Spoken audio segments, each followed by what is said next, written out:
Ready, set, go. It's starter time. The best starter of all is just like an antipasta platter. And when we have all these foods in our fridge, we can put together a meal on the fly for ourselves or for guests. You can invite a group of friends and they'll think you've called in the caterers. It is so easy, as you can see, just to put it all together.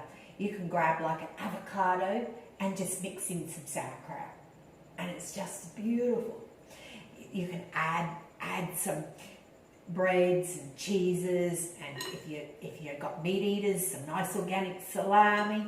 There's so many things that you can add, and it's just so easy. One of the nicest little add-ins that you can add is just cucumber. Just de-seed it and fill it with sauerkraut. You can leave it whole, or just do it half. That's really tasty. So many things that you can add to your platter.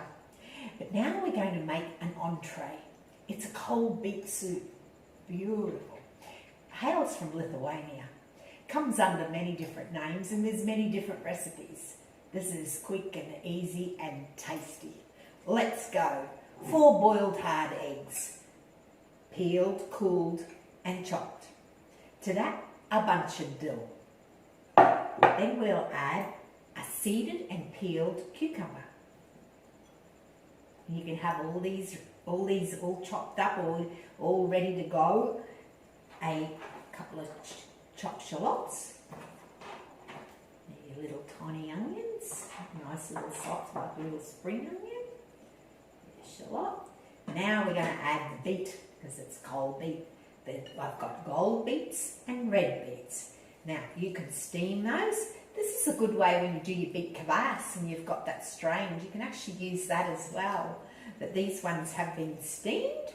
You can bake them, as long as you can soften them as you put them in, because you don't want them in chunks. The softer they are, the better. I'll just pop that over there. A wooden spoon would be good to do that with. Hands and fingers especially, were invented before forks and knives and spoons. Doesn't food always taste better when you pick it up with your fingers? It's always better when you're preparing it too. But of course, if you're sharing it, it's not a good idea if you all don't know where your hands have been, but I'm not sharing it. It's just all for me. So it's just a matter of getting your little wooden spoon and breaking that all together. So it's all mixed. Doesn't matter if you've got a few little chunks of beetroot, but if you get it pretty breakdown, it's better. This is my little pounder. Sorry for the noise. It's all mixed in. It's like beetroot and egg salad. It smells nice. The dill in there is beautiful. Then we just add it to about 1 litre of milk kefir. And that's it. That's your soup. Now you'd want to refrigerate it for at least 1 or 2 hours before you served it. I think if you can keep it a day before serving and the flavour really evolves and all the colour comes, it'll all go beautiful and pink. I've got some gold in there, but the pink will override it. So if we just mix that all together, you could add a little bit of salt. I would be adding what I call salt is my sauerkraut brine. I don't know where he is now. I think I've put it all away, but that's okay. So any real chunky little bits of beetroot, you could just break them up because you want it pretty well mixed in. That's it. This is so tasty. You keep in the fridge for quite a few days.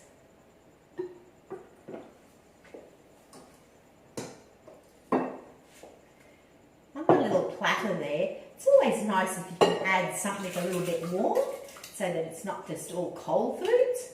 So what we're going to make next is we're going to take this, we're going to take this wonderful organic cauliflower, little baby cauliflower, and we're going to make cauliflower kimchi koftas. We're going to serve it, we're going to put to the side, you would put a Tomato salsa is a very easy ferment. It's in the 10 for 10. You make it in 5 minutes and it ferments fast too. It's a fruit, so with ripe tomatoes, it'll ferment in like 2 to 3 days. So it's very nice to put on your platter, a tomato salsa. You can grab like a nice little loaf of bread and slice it and just put your tomato salsa to the side or have it on top. And you can have like a nice little selection of oils. You could just drizzle the oil over. So I've just made a little bit of mess there. So that's a lovely little entree, but it's also not just a starter. You can make it as a main. So what you would do, like, you could serve it in a little serving container. This cold soup, it's what it's meant to be. Has a beautiful flavour once you get your head around that it's a cold soup, but it is really, really nice. Now you can turn it into a main meal by adding some dilled garlic roast potatoes. There you have a lovely little meal. So it's gone from a starter to a main. And the potatoes are warm, they're not cold. So there you go, that's our beet soup. How easy was that and how quick? And you can keep that, you could make that like a few days in advance and you can enjoy it yourself, and then when your guests come, you've got something so pretty to serve and so tasty. So next we will be making, as I said, the cauliflower koftas. So I'll see you soon.